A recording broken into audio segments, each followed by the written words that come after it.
This is the Segovia Show. Hey everyone, welcome to another episode of the program. I am Andres, and on today's episode I get to say I have my first celebrity guest, and that is actor Nick Searcy of Justified fame. And if you haven't seen Justified, go buy it. Thank me later. I did need to talk to him about his latest film. It's called War on Truth, one that he produced, and it came out just a few weeks ago, and also talk about some of the highlights of Mr. Searcy's career.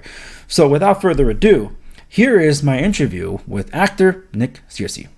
I'd like to welcome onto the program today Peabody-Award winning actor, international film and television star, Nick Searcy. Mr. Searcy, welcome to the Segovia Show. This is a pleasure. Yeah, thanks, Andre. Nice to be here. Well, in addition to you performing in front of the camera, you also are a writer, producer, and have directed some films too. That's actually pretty awesome. And you've done several films already, haven't you?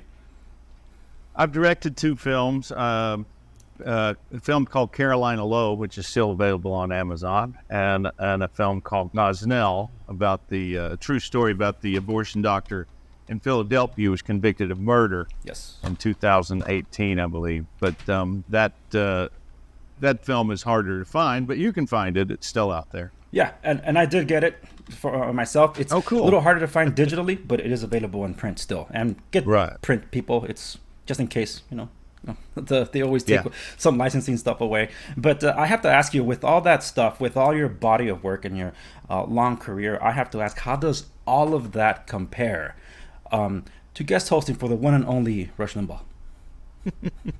Well, there was nothing like it. I was joking with them at the time, that the getting to guest host the Rush Limbaugh show was better than any award, better than any Oscar, better than anything.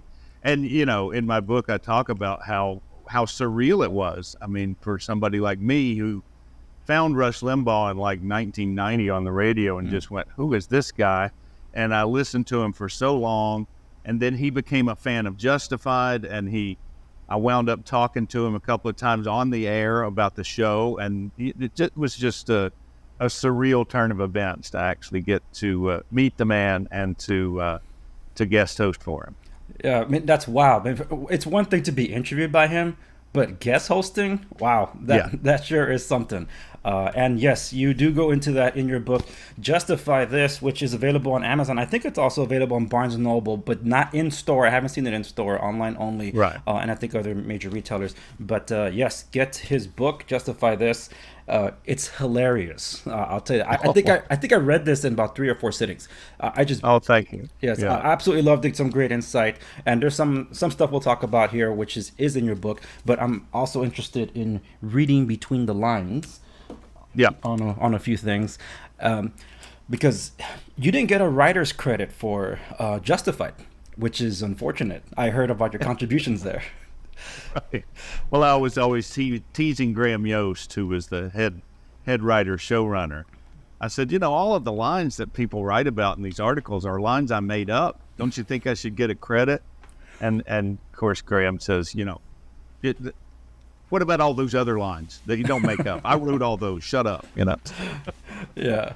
And he did very well. You did a YouTube short series, I think about 7 or 8 episodes, called Nick Searcy's School of Acting, which it was hilarious. Acting School with Nick Searcy, yes, to be precise. Yes, and it is on YouTube. And it's hilarious, and Graham Yost was at the end of that. So that's you found a good way to escape season 2. Yeah, that's right.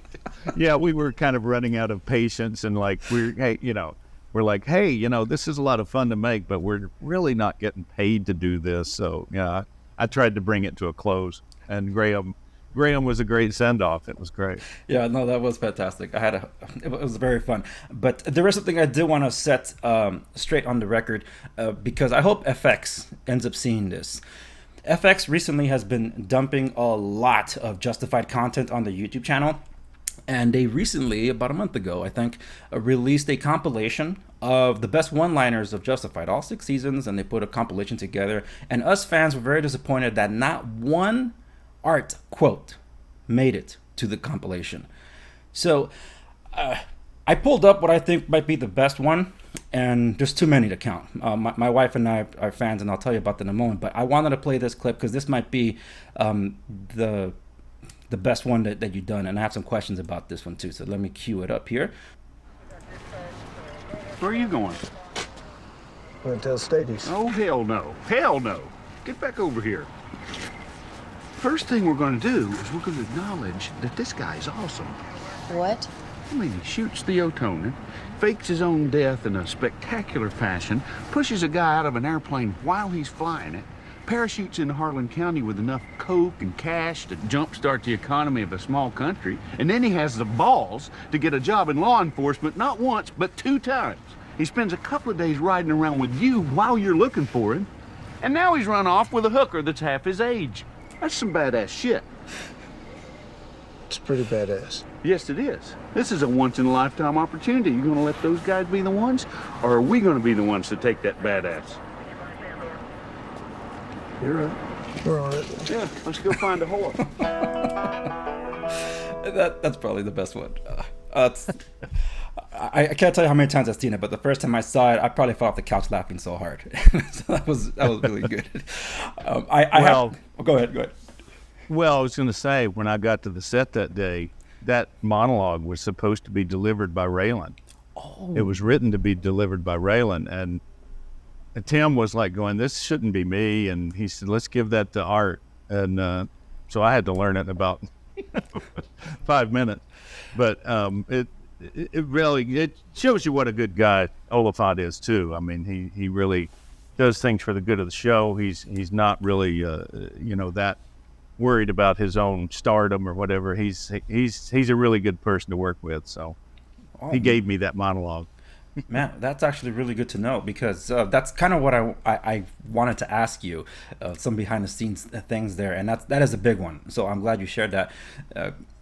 But it also tells me that that's where your, I guess, stage practice came into play, because that looked almost like a stage performance, like where you're on a stage, which is very different from being in front of a camera. But when you're delivering that kind of a long monologue and keep people's attention for that long and still deliver a punchline, that shows that there was other practices involved there. Well, thanks. I mean, I did a lot of. I was on stage until I was 31 and never did a film. So, wow, it comes in handy. So. Yeah, well, I'm glad that worked out. And honestly, I could talk so much about the ins and outs, your careers, your up and downs, and all that. And I'm hopefully in another time. But that is not why you are on. You're on the program today because I did watch your latest project that you produced, and it was your friend Chris, I believe his name is, that worked on your acting school stuff. He was the one with the camera, right, for the acting school? Right. Okay. Chris directed the film War on Truth, and Chris directed and I produced. Yeah, and War on Truth. And well, I have seen it. I'll play a little bit of ignorance here for the audience because this is probably the first time they hear about it. Tell us what your new film is about. Well, The War on Truth is actually a sequel to a film I produced in 2021 called Capital Punishment, which was a look at the truth of what happened on January 6th and what the FBI was doing to innocent people that just happened to be at the Capitol that day. So we decided to make The War on Truth because the government hasn't stopped, and they're continuing to arrest people. They're continuing to destroy people's lives.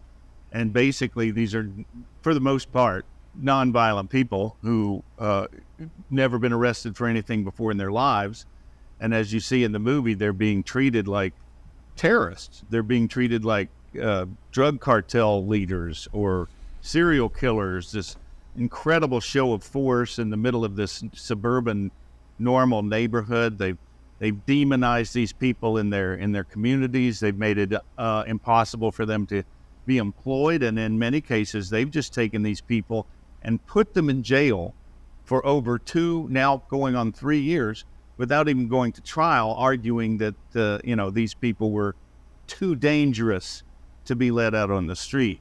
And this is all a political move. It's a political move by the ruling class in Washington to send a message to everybody in America that you should never, ever protest anything that we do ever again or we will destroy you. And so that's why we decided to make the film. And in the War on Truth, we really do reveal a lot of what happened that day, a lot of the aggression of the Capitol Police, unjustified aggression. They fired munitions into the middle of a peaceful crowd, and there's a lot of things in the War on Truth that you really won't see anywhere else. I encourage all Americans to just take a look, no matter what side of the aisle you're on. I don't care if you're a Republican or Democrat. I don't think you can look at this film and honestly tell me that you think these people are being treated fairly. And I'm glad you mentioned it was a sequel, because when I saw the film, and I'm like, oh, you have a locals account, locals channel, and I found Capital Punishment. I did find it there, and I did see that afterwards. So you did recommend me I watch War on Truth. I did check it out. I was moved by it. I think I've even mentioned it on my social media accounts that it's one of the best that I've seen of the subject. Because when it comes to talking about January 6th, it's already a polarizing topic. Because a lot of what you mentioned already, there's the general public that only watches legacy media would be like, well, didn't they deserve it because they were insurrectionists? So they were committing an insurrection despite being unarmed, despite the fact that no, Trump didn't tell him anything because he was still speaking when it happened. And why, as you show in the film, munitions were being fired into the crowd to antagonize them. Not to mention that some of the barricades were being removed very early on, as if they were getting ready to let them in. Now, there's two prevailing theories about everything. One was that this was an insurrection led by Trump, and that's what the media run with. And then there's the other that said this was a Fedsurrection. And while I have been more along the lines of like, this almost looks like a setup kind of thing, I still know that there are some bad actors that were involved, whether they were left or right. But at the same time, as you've exposed on your latest film, and certain other journalists have been bringing to light, there were some very questionable things that were occurring. And one of the things that jumped out at me the most, and you do highlight in your film, which is I'm glad you do, is these what appear to be Ukrainian paid government agents, or I don't know how that all works, but they were somehow present in Ukraine for there was an overthrow some years ago. I forget what it was. The 2014 overthrow, yeah. And some of them appeared here. They were caught on the Capitol cameras. So that was stunning. And was this something that you pulled from Laura Loomer's reporting? That's where I first saw it. Yes, some of it came from her, but a lot of it was stuff that we found out on our own. And, the government, our government has been involved in overthrowing governments all over the world, for a long, long time. And that was sort of practice for when they did it here. And to me, that's what happened on January 6th. A lot of what people don't really realize is that what was going on inside the Capitol building at that time was exactly what the people who came to Washington on January 6th wanted to happen. They were in the process of challenging the vote. Ted Cruz had stood up, and a congressman had stood up beside him. They were going to send the vote back for 10 days to re-inspect it, to make sure to verify it. They were sending it back to Arizona and other places where the fishy things had gone on.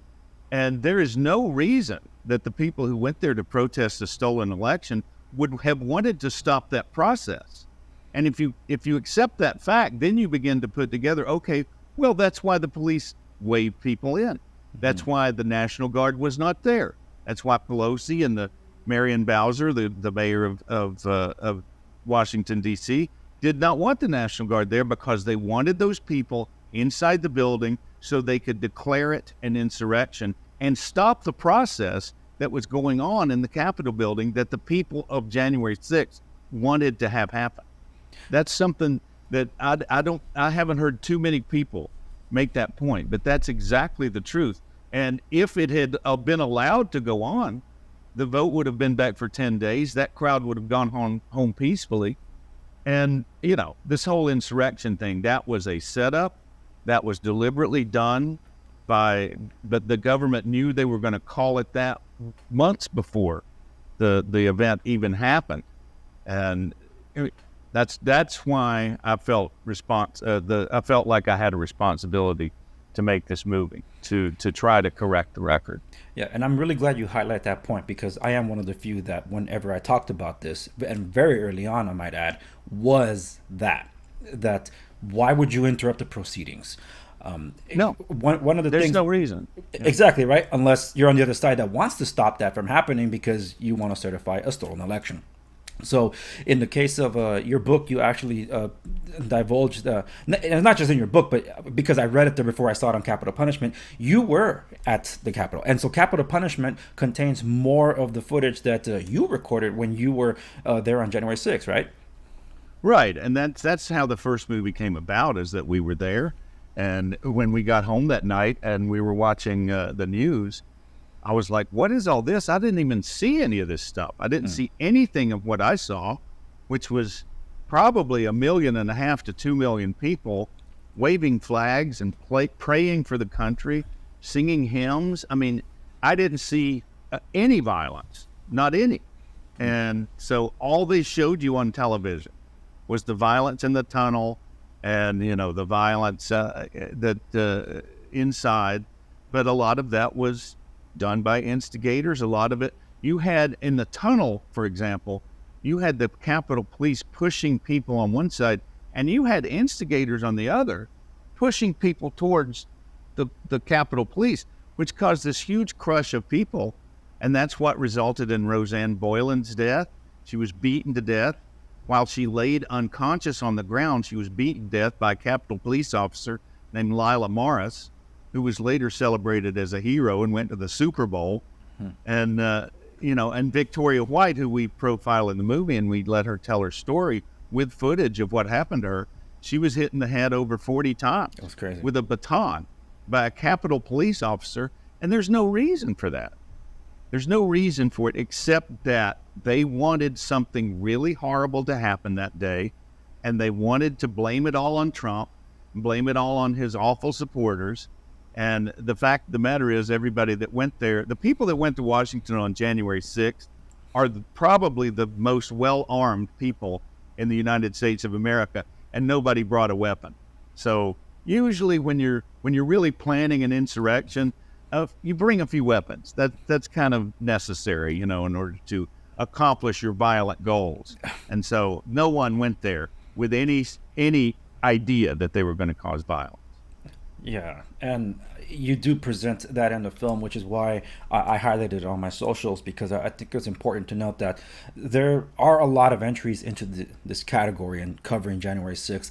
A lot of it can come across as propaganda from either the left or the right.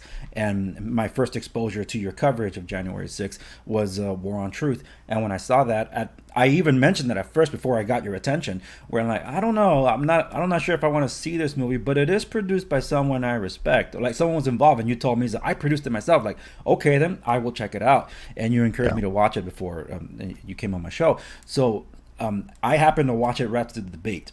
I didn't really care to watch the debate, but I did catch some of it, and I'm glad I did, because that was hilarious. But when I ended up watching the film very late at night, I finished it. I'm like, I don't care how tired I am, I'm engrossed here. And you did have some up-to-date stories to put in, like, oh my goodness, I can't pronounce his name, but he's best known from his appearances on the Babylon Bee, the California to Texas transition.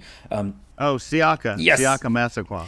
Yeah, because I do follow him on the socials, and I saw when his wife was reporting as it happened, and you happened to showcase his story very early on. I'm like, dude, that's crazy. But in terms of the timeline of how you filmed War on Truth, it looks like you're really covering at least a year's worth of material there. Is that how long it took to put this together? We shot for about 18 months. I mean, we off and on, not constantly, obviously, but as things happened and as further developments, we would go, okay, we've got to go talk to Tarek Johnson, one of the Capitol Police officers. For a long time, he didn't want to go on camera. He was still in trouble. And, that's a lot of what happens with these people. They are so afraid of what our government is doing to them and how unfairly our government is treating them, that they're afraid to go on camera and say anything because they think it might make their situation worse. I mean, I've heard that so many times. And even in Siaka's case, I mean, I didn't know Siaka, before January 6th, but when we were making Capital Punishment, I heard about Siaka's story.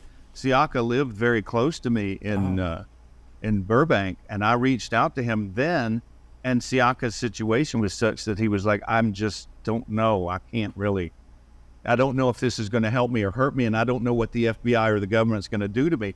So I can't really risk it right now. And the thing that I think is most compelling about the War on Truth is not necessarily all the, the conspiracy things and the Ukrainian things and the Ray Epps being escorted out of trouble by 8 military guys right before the Capitol Police started firing munitions into the crowd. I mean, all that stuff is very interesting, but to me, the most compelling thing about the War on Truth is that you get to actually meet these people that the government is demonizing and calling these domestic terrorists, and it doesn't add up. These are decent, patriotic, for the most part, God-fearing Americans, people that you would trust with your children or your pets if you round it down. I mean, these are wonderful, wonderful people, and they are the targets of this government because they voted for the wrong person. Anybody that voted for Trump, as far as this government is concerned, is a terrorist. Yeah, I'm still cannot believe that there was a night raid or an early morning raid on a very senior man. I'm in Southern California, so Huntington Beach is not far from where I am. And he was raided. I think he was 70 something because he was in the Capitol, and he was raided by the FBI around 5 or 6 in the morning. Brought him out in his undies or whatever it was, and he's the one where they confiscated that Lego set of the White House on it. And they took that as evidence. Like, evidence of what? That he likes Legos? Right. The Architect series? Well, so much of that stuff. I mean, a lot of the people we talked to, they would photograph their Trump gear as if it was evidence. Like, this is contraband. You've got this illegal Trump flag. Yeah. And, guys who carry around pocket constitutions. A couple of guys we interviewed, Derek Kennison, who is currently in jail right now, never went in the Capitol, did no acts of violence. He was sentenced to over 6 years.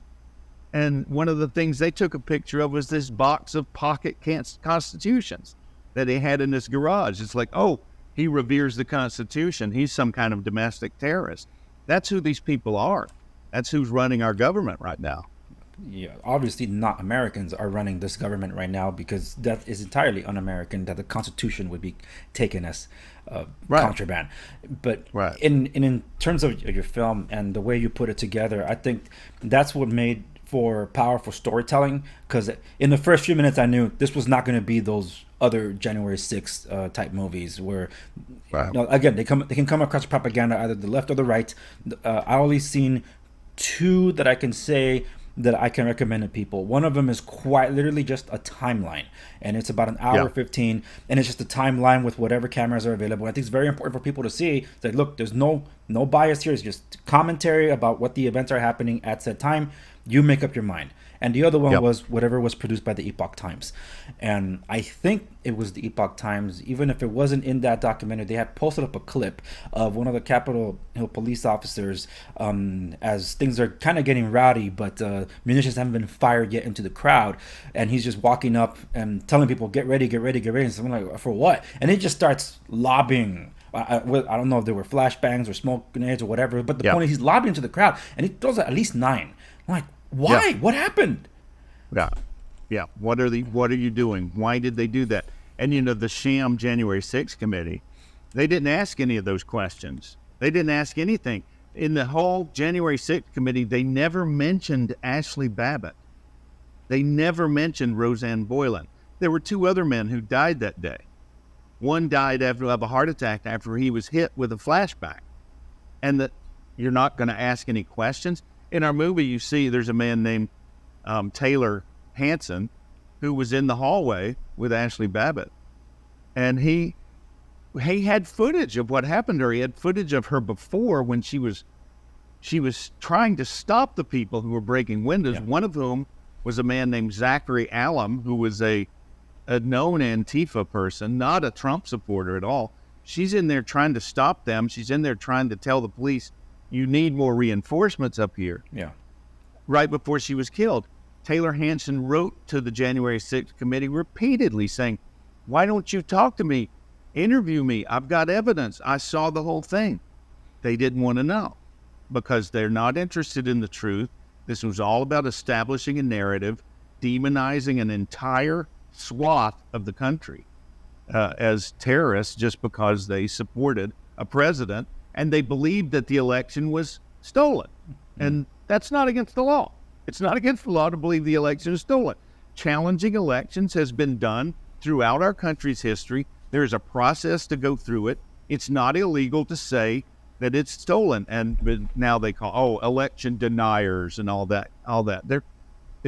Anyway, I could go on and on, and I usually know. do. And because it's a very emotionally charged subject, and as anybody can see, it is a very passionate topic, at least, and especially for you. You were there, and I'm sure you... And I've just met so many people. I have met so many of these people that have had their lives destroyed by this nonsense. And that is really what drives me. Is like, it is infuriating to me, and it's so wrong. And I want to reveal the truth about it. Yeah, and I do recommend people to go watch War on Truth. I'm going to be covering a lot more, along with other works that are more documentary based, not just entertainment. But I like the way you had set everything up in telling that story, because you put the human face to it, which is very important that the media tried to hide from everyone. And that's right. As I don't want to... It's not about spoiling anything, but really it is that it's heartbreaking. And what these morning raids by the FBI and a bunch of armed folks, as you mentioned, the folks that were present there, the Trump supporters, are some of the most well-armed individuals, law-abiding citizens in this country. So what would happen if they find an armed intruder aggressively trying to show up to their home? And in this case, being law enforcement, it's like law enforcement is like, give me a reason. And that one moment that you highlight in the film was nerve-wracking. It's just like they wanted to off this guy. Well, I think that's why they do these early morning raids like that. They want something bad to happen. They want the guy to come out of there blazing. You know, when the one guy that you're talking about in the film, he talks about how there were unmarked cars and he lives on the border and they have a lot of cartel activity. He had no idea that this was law enforcement. No idea. And they didn't announce themselves. And he says in the film, he breaks down, he's like, you know, thank Jesus that I didn't kill somebody that day, because, you know, I very well could have. I was capable of it. And I think they deliberately do this to these people because they're willing to shoot them. And that's the thing that is the most disturbing thing about the movie, that it's hard to get people to wrap their heads around, that this government is that evil, that they will do this in order to hang on to power. But that's the truth. And I think we just saw, more evidence of that this past weekend. Yes. When, the attempted assassination of Donald Trump. Yeah, and I did want to touch on that because of the whole inflammatory rhetoric with respects to the events like January 6th and what's been said about Trump supporters for 8 years now, it feels. But it's one of the... great, I'm losing my train of thought here now.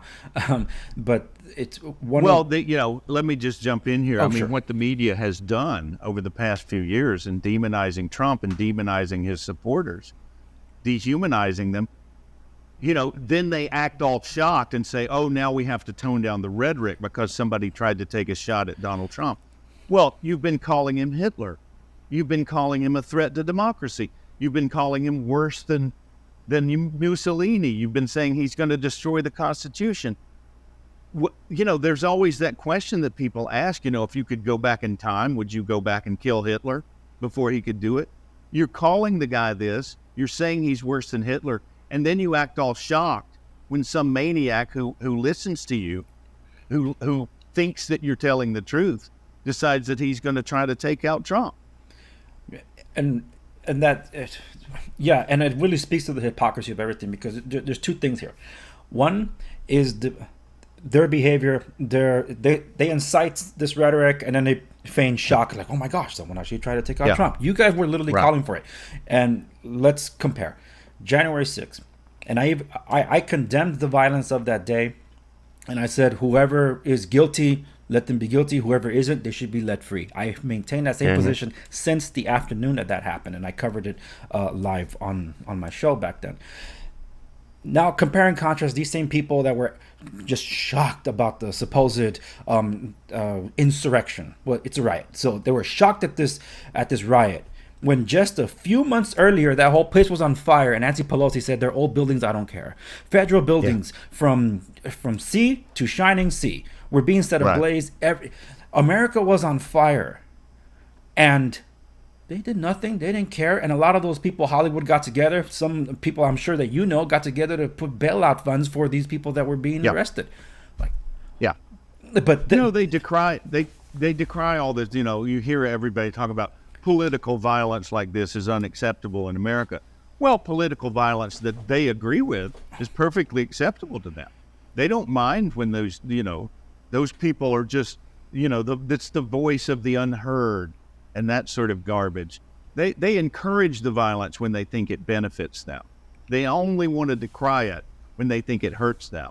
And what happened last weekend when you take a shot at him and you miss, it's over. They've blown it.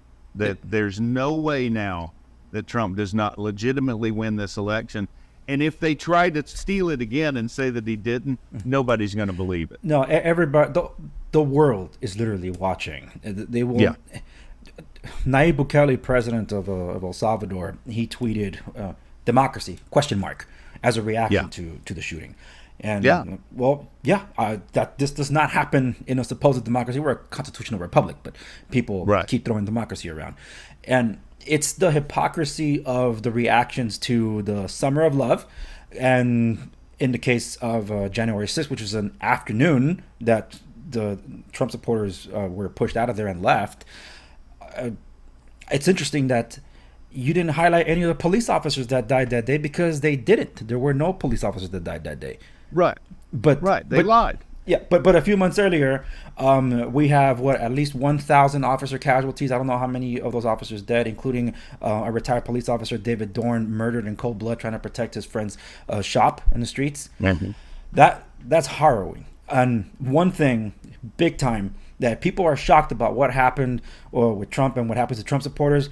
Why is there still not enough of an outcry over the literal hunting down, I think it was Portland, of a Trump supporter during the Summer of Love?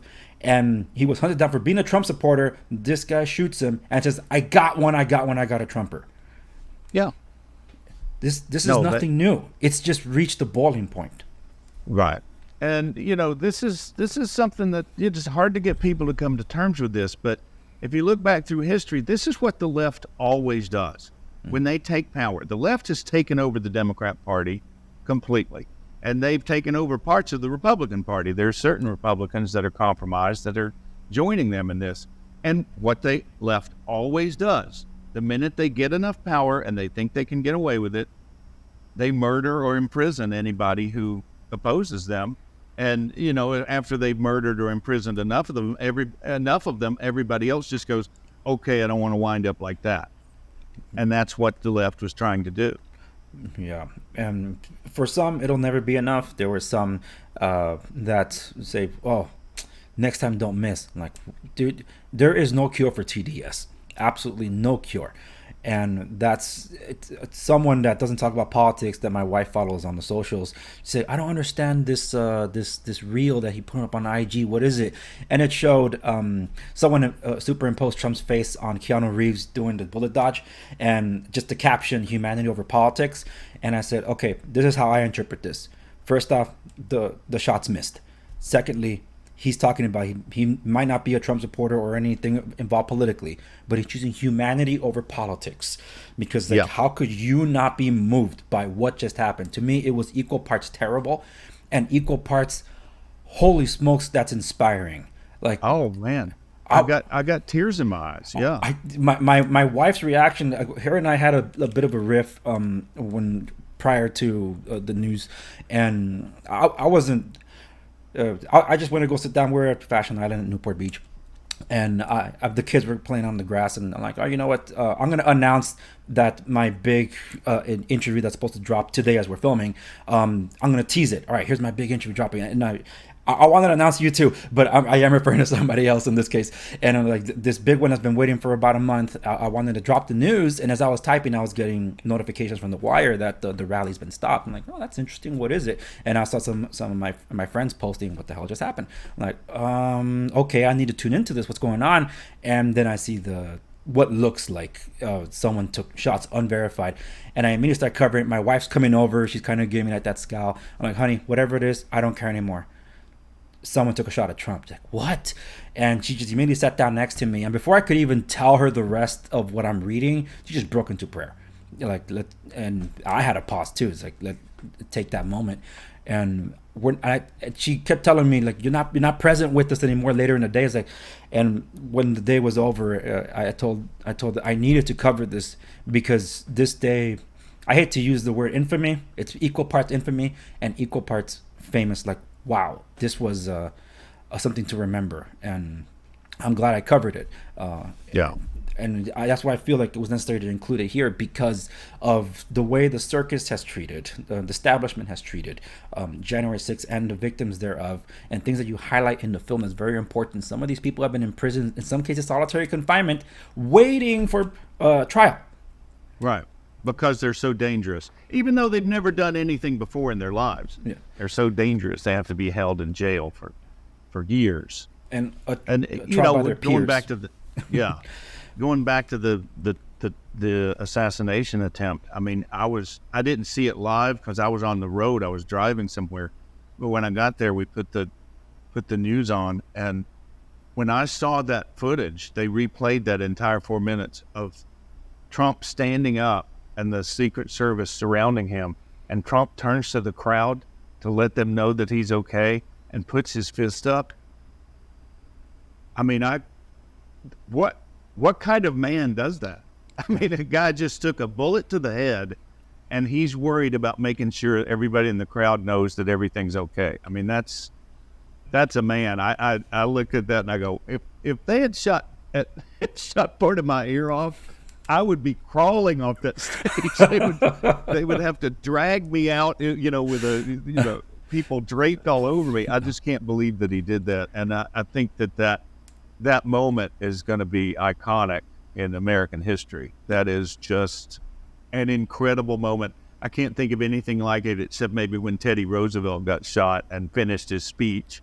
There's that legend about Teddy Roosevelt. Yes, and even though some people kind of gloss over it, the Gipper did give that thumbs up from the hospital bed to the crowd. And at Reagan, yes, exactly. Yes. Yeah, thank you. I use his nickname, and it's all come to this point, and now the very people that incited the violence are telling us to tone it down. I'm like, well, you start. You want us to unite, which is I love the press release that Trump did just yesterday as we record this, and it's like, yes, it feels like some people are finally like, holy smoke, we took it too far. So yeah, so apologize, because this is what you incited, and you come to us. We're not going to you. Yeah, I mean, when the media types come out and say, okay, we're sorry that we called him Hitler. We're sorry that we called him a threat to democracy. We're sorry that we called all you people domestic terrorists. We're sorry that we demonized you. When they say that, okay, then we can tone down the rhetoric. But they're not toning it down. They're going on with it. They're doubling down on it. Yeah, right now what's making the rounds, and there was some misinformation at first because they attributed to Jack Black, because on stage technically it's his bandmate Kyle, because it was a birthday. They did a birthday celebration, and it was Jack Black asking the question, "What's your birthday wish?" And Kyle hinted, "Next time, don't miss Trump." And it's some people were saying that Jack Black. I wouldn't say that he wouldn't say it himself, but I'm just saying in that clip it wasn't Jack Black saying it. He was asking the question. No, so but he said thank you. He didn't say, "Oh, come on." He didn't say anything about it. Exactly. And I'm supposed to unify with people like that. I'm supposed to tone down my rhetoric because with people like that. No. Yeah. You go first. And because the time that we have and it's coming up here, I did want to kind of end on a little bit of that note, because this is technically the world that you lived in. And I must say real quick that I'm recently introduced to Justified. I do not start a show I do not watch one because it's the thing. Like, no. Give me 2 or 3 seasons of consistently great writing and storytelling, then I'll watch it. Justified was not one of those because it wasn't on my radar. Even though I was interested, like, well, Tim is in it because I liked him in Deadwood, but I didn't check that out. And last year is when my wife's like, all right, we finished everything. What else is there to watch? I'm like, well, there's Breaking Bad, but I'm not interested because I know the entire story. And well, there is this thing I never seen before. And I told her it was Justified.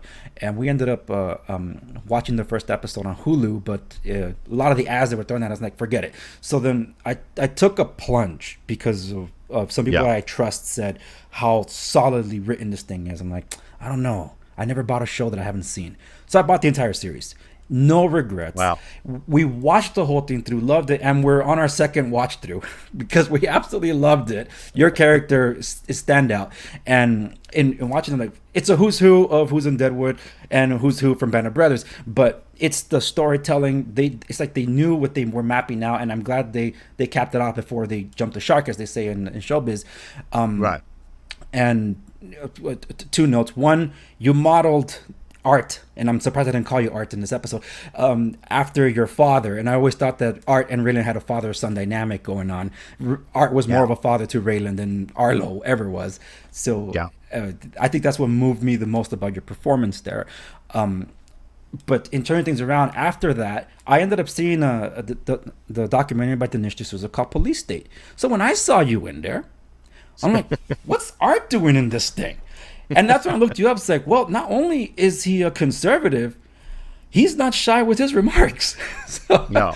I even tweeted at you once. I'm like, man, even Raylan was never chewed out this bad. And I have to say, in that sphere and everything that you have seen, you've answered this and you answered your book, but how have you stayed employed in that circle? Well, I'm sure there's been certain things that I didn't get to do because I'm outspoken. And in fact, when you mention FX, not putting me in the one-liners thing, FX won't ever hire me again. They had a problem with me being outspoken even while the show was going on. They just couldn't get rid of me because the audience liked me. So, I'm sure there's been certain jobs that I could have maybe gotten if I hadn't been so outspoken. But, after really, I think I talk about this in the book, but when Andrew Breitbart, who was a friend of mine, when he died so suddenly, it was really, really powerful. I mean, it was really sad and really a terrible turn of events. But at that moment, I just went, why would I ever try to edit myself? Why am I afraid to speak my mind, especially when I think it's so important? Yes. Especially when I think that the country is going in the wrong direction. So I just decided then, I said, I'm not going to hold back. I'm going to say what I think. I don't care what it costs me. And in some ways, like I said, it might have cost me roles, but in other ways, it gave me an opportunity to do things that do advance what I believe in. Like directing Gosnell and making these documentaries. And, I did a movie for the Daily Wire called Terror on the Prairie. Yes. There's a movie coming out August 30th about Ronald Reagan called Reagan. Dennis Quaid plays Ronald Reagan. I play Chief of Staff James Baker in that movie. And, that probably would not have come my way unless, but it probably came my way because I am an outspoken conservative. And I've been able to make enough money. I mean, I have a role in a Netflix series that's coming out in September called The Perfect Couple with Nicole Kidman. And, I continue to get enough work. Thankfully, I'm at retirement age now. I don't have to worry about it as much as I used to. I don't necessarily have to make a fortune every year. I'm going to be fine. So I don't worry about it, and I don't whine about it. It's like, I know that, it's probably true that some people won't hire me, but, I made my bed. I'll sleep in it. I'll live with that. I don't care if they hire me or not. And usually I always tell myself, if they're not hiring me because they don't want to hire somebody with my politics, I probably don't want to work with them either. So yeah, and I'm glad you highlighted all that, and I did want to make mention to the audience that even though it wasn't a subject of today's episode, but it was mentioned in passing, definitely check out Gosnell. Gosnell, along with Unplanned, was on my watch list for the longest time. I didn't know you had directed it, so as soon as I was reading the pages in the book, I'm like, wait, you directed it? So I put a pause to that. I ordered it on Amazon, then I continued reading the book. And then when it arrived, I'm like, I'm watching this, and I'm like, well, honey, it's only PG-13. I don't know if you want to watch this with me. She was crying at the very end of it. Because it was powerful. And I told her, I know about this case. That's why I've always been like, I'll check it out. And now, like, I strongly recommend people to definitely go get this film and share it with others, because this is huge. And you did a good job in telling that story. I'm assuming he's at least acquainted with you, but a friend, Andrew Clavin, the changes that were made to the script were very important. And that was by your guidance, because that's how it should have been done. Yeah, I was afraid if we made it too fictional that people could just dismiss it. So, my take on it was let's stick to the facts, because the facts are incredible enough. We don't need to enhance it, or exactly. And I think that movie stands up very well. I mean, I think it's a courtroom drama. It's obviously not the highest budget, but we told that story well.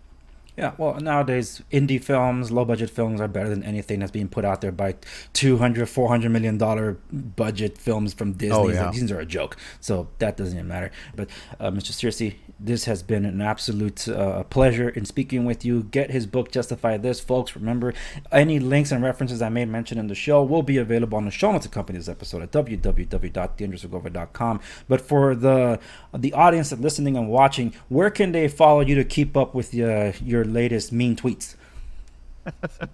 Well, I'm on Twitter at Nick Searcy.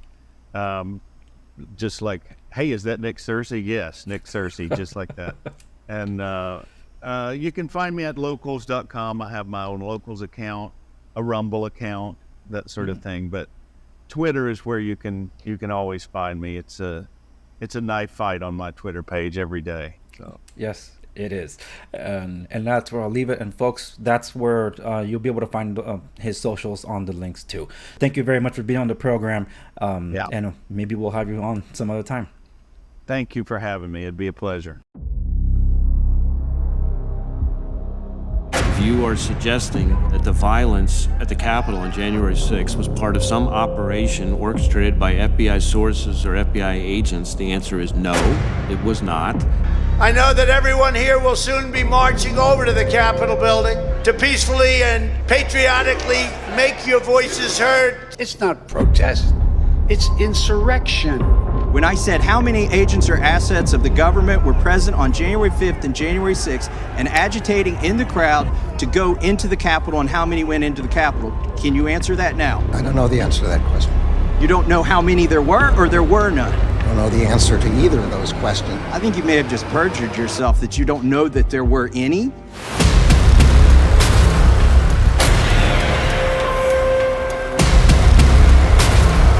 Smoke pops, and when F starts to leave, he's got 4 people in front of him and 4 people behind him, and they literally get him the hell out of there. Based on your investigation so far, do you have any evidence that the Capitol attack was organized by, quote, fake Trump protesters? We have not seen evidence of that. We need to go into the Capitol! I was in the front. I also orchestrated it.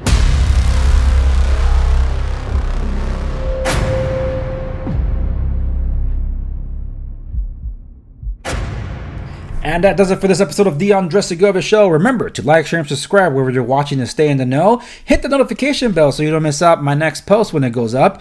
And make sure you're following me across the socials at the Andres Segovia on X _Andres Segovia. And I'll see you on the next one.